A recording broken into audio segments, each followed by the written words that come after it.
안녕하세요. 이제 비견겁제성 기초편을 진작에 올려드렸어야 되는데 녹화를 해서 올렸다가 잘못돼서 지우고 또 올렸다 잘못돼서 지우고 한 두세 번을 그렇게 했습니다. 그렇다고 해서 특별히 잘하지도 못하는데 그렇게 되네요. 제가 워낙 초보자라 이해해 주시기를 바랍니다. 지난번에 기초편 1이라고 해서 올려드렸는데 그게 시간이 너무 길다는 분도 계시고 짧게 해야 된다는 분도 있고 저는 그게 길다고 생각을 안 하는데 요즘 길게 하면은 보지 않는다고 그러고 그래서 좀 망설여지기도 합니다.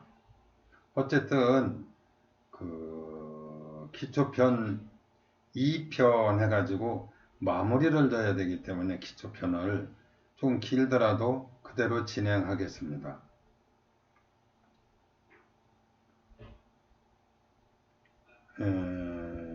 비견겁제성과 뭐 다른 육신, 식신이든 상관이든 뭐 정제든 편제든 그 관계라는 게 있어요. 상호작용이. 비견이나 겁제성이 있는데 그 사주의 같은 기둥에 식신이나 상관이 있으면 근데 이게 어디에 있느냐? 연간지 또는 월간지에 있는 경우를 말합니다. 이와 비슷한 내용들이 앞으로 반복적으로 많이 나올 텐데 동주에 있다 했을 때는 한 기둥, 생년이면 생년간지, 생월이면 생월간지, 대운이면 대운간지 이렇게 있는 거기 때문에 그것을 이해를 하시고 보시기 바랍니다. 이렇게 비견이나 겁제에 식신이나 상관이 함께 있는 사주는 자수성가할 발자라고 그래요. 홀로 서기를 하는 게 좋다. 즉, 이 말이 무슨 말이냐면은 유산을 받는다든가 부모나 조상의 도움을 받아서 사업을 하든지 투자를 하면은 백전백패한다. 모두 날린다는 거죠.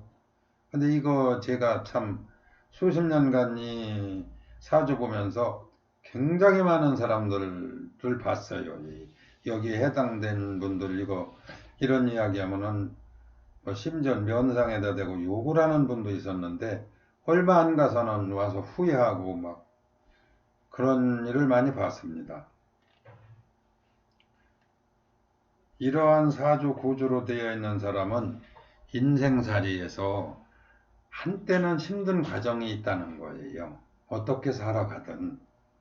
그런데 부모 덕을 봐가지고 부모 재산을 받아서 사는 사람은 그 돈을 없애느라고 고생을 하고 참 부모의 재산이나 이런 덕이 없이 내 스스로 살아가는 사람은 고생하는 건 마찬가지지. 월세에 살다가 또 월세에서 뭐 전세 살다가 어떻게 뭐 대출이라도 받아서 조그만 집이라도 하나 장만한다든지 하려면 그 과정이 얼마나 힘들겠습니까? 그러나 돈을 없애느라고 힘들었던 사람은 이거 잘 아셔야 돼요. 돈 없애느라고 고생하는 사람이 돈 버느라고 고생하는 사람보다 더 힘든 거예요. 사실은. 그런데 돈을 버느라고 고생한 사람은 나중에 보람이 있고 없애느라고 고생한 사람은 나중에 빈손이에요. 이거 차이가 하늘과 땅 차이입니다. 그래서 부모덕이 없다 이런 유형의 사주에서 부모덕이 없는 분은 복받은 줄 아셔야 돼요. 다행으로 하셔야 돼. 또 이와 비슷하게 사주의 연간이나 월간에 그 천간에 올라와 있는 겁니다. 정제나 편제성이 하나가 딱 올라와 있는데 주변에 비견겁제가 여러 개가 있으면 한 그릇의 밥을 여러 명이 먹는 것과 같아서 돈이 들어오면 바로 나가. 어떻게 해서 돈을 한 푼, 두 푼 이렇게 해서 좀 모아가지고 뭐를 하려고 하면은 꼭 쓸 일이 생겨가지고 그 돈을 쓰게 돼요. 그래서 돈을 모으는데 남보다 훨씬 애를 먹습니다.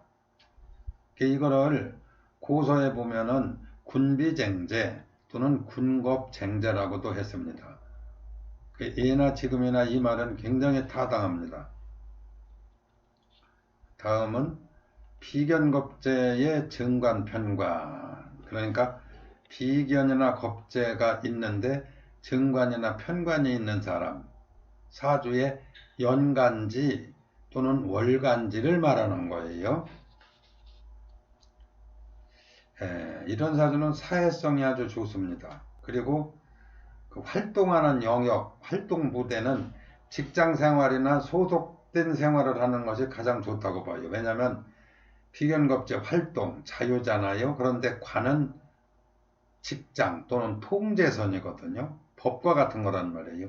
법을 이탈하면 안 되지 않습니까? 어기면. 또 직장 생활이나 소속되어 있는 사람이 내 맘대로 모든 걸 하고 살 수는 없잖아요.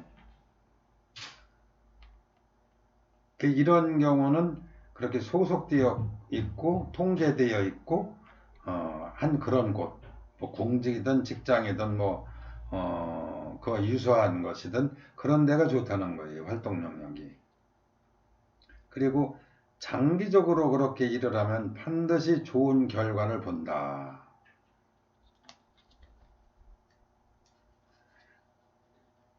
또 만약에 남자 사주가 이렇다면은 돈 관리는 부인이나 부인한테 맡기는 게 좋습니다.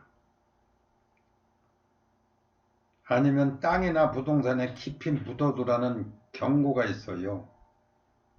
이상하게 현금이나 통장은 오래 보존을 못한다는 거예요. 뭔 일이 돼서든 간에 그걸 어떻게 하게 돼요. 투자를 하든 없애든 합니다. 그리고 돈을 주머니에 가지고 있으면 생각이 바뀌어질 수가 있어요. 이런 사주는. 왜냐하면은 비견겁제는 돈을 그냥 놔두지 않으려고 하거든. 깨트리려고 하거든요. 비견겁제는 정제편제를 극한다. 그 점을 알면은 간단한 문제죠. 또 이런 유형의 사주는 여자의 경우는 남편이 있어야 행복하다. 그렇게 봅니다. 아니면은 정말 훌륭한 멘토를 가지고 있든지 모시고 있든지요.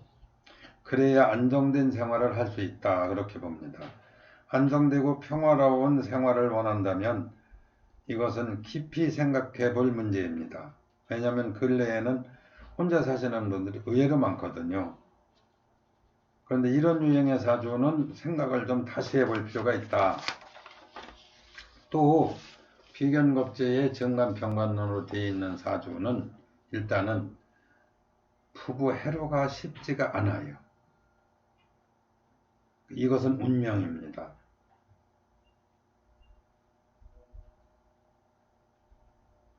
단 운명성의 길을 가는 사람은 그러한 시련이나 풍파를 면하는 경우가 아주 많습니다. 형제나 자매 간에 배군이 따르기도 하고 그래요. 그리고 건강관리, 팔다리에 대한 부상, 나이 먹어서는 뇌졸중 이런 거에 대한 대비를 반드시 하셔야 됩니다. 이것이 이제 비견겁제 기초론의 대체적인 1편과 2편을 통해서 그 말한 내용이고, 다음은 아주 내용이 훌륭하고 좋은 이론이 있길래 이제 소개차에게 올린 겁니다. 사주의 연주, 월기둥이 있는 거잖아요. 여기에 비견이나 겁재가 있는 사주.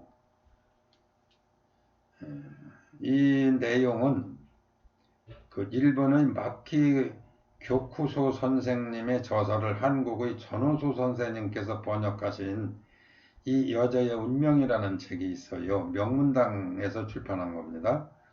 그 책에서 인용을 했습니다. 내용이 아주 잘 되어 있고 깊이 음미할 부분이 많기에 제가 일부분을 보태기도 해가지고 올렸습니다.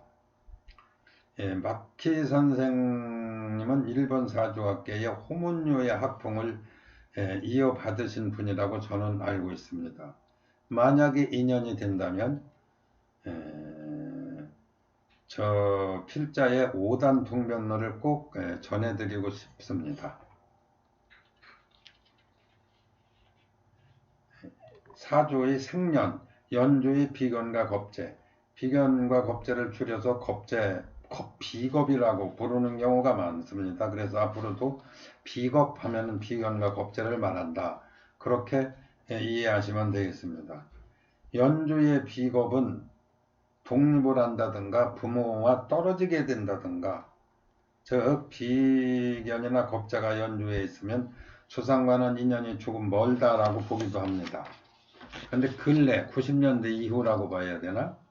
80년대 이후라고 봐야 되나? 출생한 세대들로부터는 이 부분에 대한 적중률이 크게 줄어들었어요. 부모와의 관계에서 비견과 겁재란 자유, 이별, 독립, 갈등 등을 상징합니다. 그리고 사주의 연조는 부모나 조상의 운을 가늠하기도 합니다.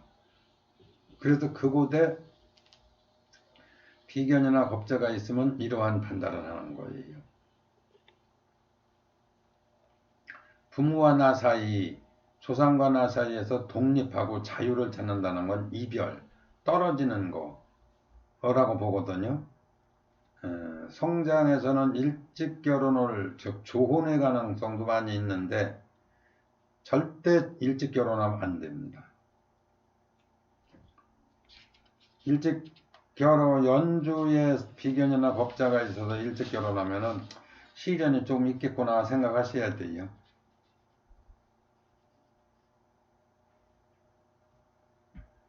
그러나 배우자와 많은 부분이 비슷한 사주, 같은 유형의 패턴을 가진 사주라면은 그렇게 볼 필요는 없어요.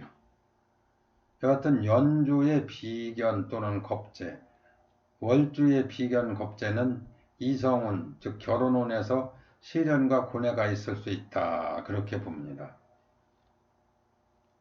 그 다음에 연주에 겁재가 있다. 이건 좀 추가적인 내용인데요. 이상하게 운명적으로 가정이 늘 이렇게 평화롭지가 못해요. 왠지 그런 좀 답답한 부분이 있습니다. 그리고 자신이 하고 싶은 일은 꼭 해야만이 직성이 풀리는, 이게 좋다면 좋고 나쁘다면 나쁜데 사주학에서는 조금은 문제가 있는 성격이다. 이렇게 보고 있습니다. 자신이 여기에 해당된다면 꼭 자기 마음을 살펴보는 그런 습관을 갖는 것도 좋겠지요. 그 다음에 연주의 겁재성은 이혼, 이별, 슬픔 등등 이런 등등의 사정으로 인해서 부모와 나의 사이가 좋지 않은 집안의 자녀일 가능성이 높다. 그러니까 아버지 어머니가 이혼 이별을 하든가 아니면 아버지 엄마 사이가 이렇게 좀 다정하고 복된 사이는 아닌 경우가 많다는 거예요. 이런 유형의 사주에서는 아버지 어머니 사이가 좋지 않아서 본인이 스트레스를 좀 많이 받는다는 거죠. 아니면 속을 썩는다든가. 말하자면 부모의 덕은 많이 보지는 못하고 성장할 수 있다. 그렇게 보죠. 또는 조실부모를 한다든가 부모와 함께 산다 해도 부모의 덕이 없거나 일찍 집을 떠나 있다거나 뭐 그런 경우가 많아요. 그런데 근래에는 뭐 부모하고 떨어져 생활하는 게 일상화가 돼 있다시피 하기 때문에 큰 의미는 없다고 봅니다. 하여튼 부모와 자식, 나와의 신뢰도 형성에 어떤 장애물이 있었다라고 그런 정도로만 아시면 되겠어요.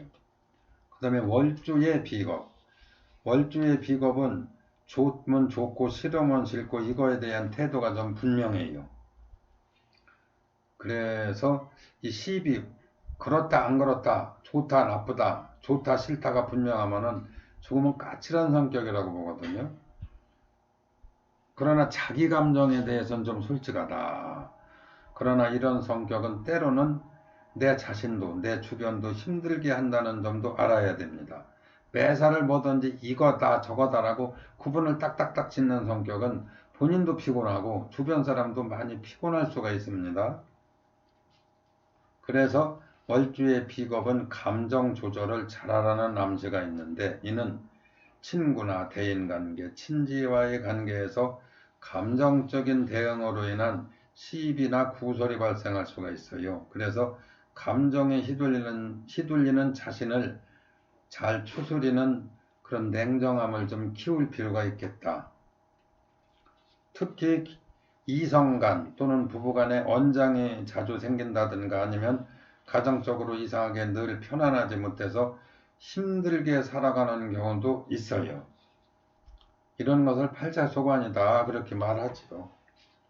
그 다음에 월주에 겁재성이 있을 경우에는 직장 안으로 장기적으로 근무하는데 어려움이 많다. 그래 직장 변동이 있다든가 직업 변동이 있다든가 그런 가능성이 있는 사주다 그렇게 보지요. 이것은 나도 모르게 타고난 사주의 특성으로 인해서 그렇게 되는 거예요. 그렇게 하고 싶어 그러는 건 아닙니다. 빨리 그런 점을 알고 내가 평생 할 수 있는 일을 찾아가지고 활동하는 것도 중요한 일입니다. 기왕이면 자유스러운 일, 자영업이라든가 내 사업이라든가 구속을 좀 적게 받으면서 할 수 있는 일, 그런 것이 좋다 그렇게 봅니다. 전문직이라든가 자격증을 가지고 사업을 한다든가 어떤 전문 기술로 창업을 한다든가 다양한 방법들을 찾아보는 것도 필요하다고 봅니다. 남자든 여자든 이런 유형은 이성 문제로 골머리가 아플 수 있으니 연애를 쉽게 하지 마세요. 잘 보고 새기라는 건 남자 새길 때도 그렇고 여자 새길 때도 그렇고 그건 주로 여자 위주로 이게 나온 부분인데 남자도 해당이 되더라고요. 그 다음에 생일 일주, 생일의 지지를 일지라고 부릅니다. 일지의 비겁을 어느 학파에서는 일주에는 비견은 있어도 겁재는 없다는 이론이 있어요. 그거는 좀 일리는 있다고 봅니다. 일지의 비겁은 신의가 있고 정의감도 있고 경쟁의식도 있으며 또 지는 것을 싫어합니다. 소소한 언쟁이나 소소한 대화 중에서도 지는 걸 싫어해요. 성격상 원만하고 비교적 화통하고